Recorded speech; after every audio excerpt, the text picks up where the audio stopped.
welcome to my channel. I'm so glad you're here. Thanks so much for stopping by.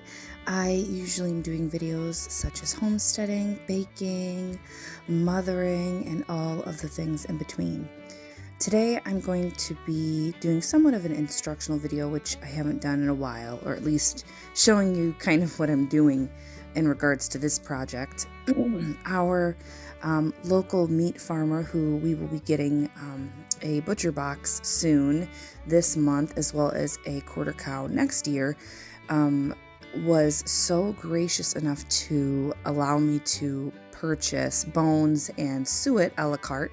And if you don't know what suet is, that is beef fat or beef trimmings.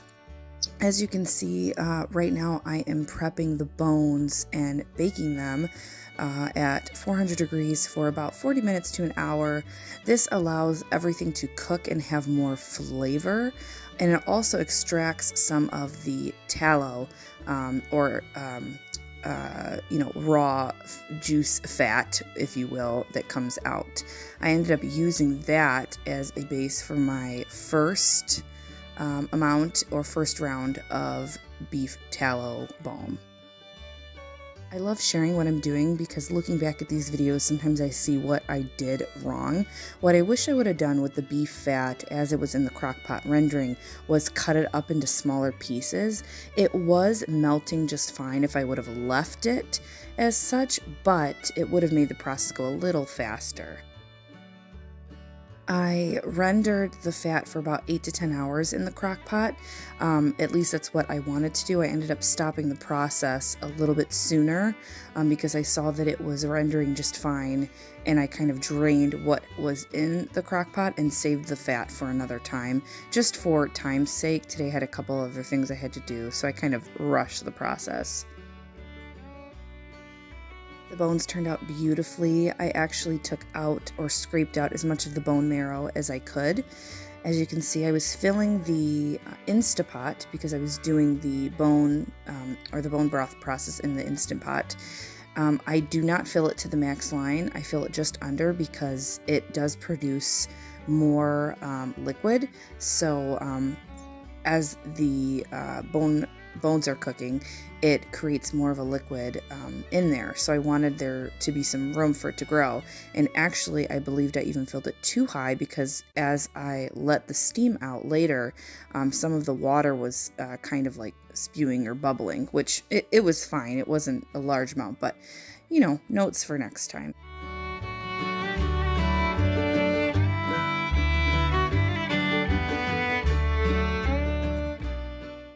I always try to make my bed daily. This just helps me refresh and makes me feel so good when I look inside of a room and, know that things are clean and tidy. I do want to mention that when things were all said and done, with the bones in particular, I realized I should have cooked them 2 times longer in the Instant Pot. I am such an impatient person, which is not a good thing at times. So just a note for later that in the Instant Pot, when I reread the recipe, it said I should cook them, manual mode for about 2 to 4.5 hours, and I cooked them for 2 hours. I feel like it should have been longer. Looking at the bone broth, it was more diluted and not as rich of a color. That kind of gave me an indicator that it could have, sat for longer. So just a note, when it comes to beef bones, usually the process should be longer than that of chicken or poultry bones. While the other projects were getting done, I decided to make some bread in our bread maker. I have been loving using the bread maker because it frees up the oven in case I need to use the oven for something else at the time. I love how simple the bread maker is. You literally just dump the ingredients and go. It does the kneading and proofing all for you, as well as the baking. This is me straining off the rendered tallow or fat that came from the bones. I did somewhat of a double straining process in a mason jar with some cheesecloth. I didn't want to waste this, so you see me here just kind of doing the straining process. You see here what it looks like just as it was melted and then what it looked like in the fridge. I do think I could have strained it maybe one more time, but that's only to prevent it from having moisture.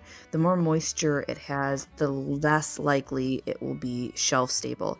I usually keep our tallow in the fridge, even my cosmetic tallow balm, which you'll see just in case if I didn't extract all the liquid.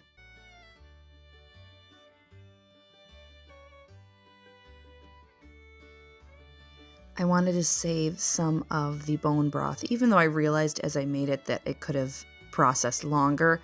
It still has a lot of good ingredients, collagen, and just so many vitamins and minerals that normal store broth doesn't have. You can use beef or chicken or bone broth for sipping. I've been trying to drink bone broth in the morning instead of coffee just to get more ingredients or more vitamins and minerals right in the morning. You see here me making my tallow balm. I use tallow as well as olive oil and coconut oil. I melt it all as well as adding a essential oil of choice. I usually use lavender. You can use rosemary oil. That's supposed to be very good for your skin, hair, and nails. But these were the ingredients that I had on hand. Beef balm is such a good thing to have on hand. It can also make really good gifts, especially around the holiday season. Our bread loaf turned out amazing and so delicious. I just want to say thank you so much for stopping by, and I hope you have a wonderful holiday.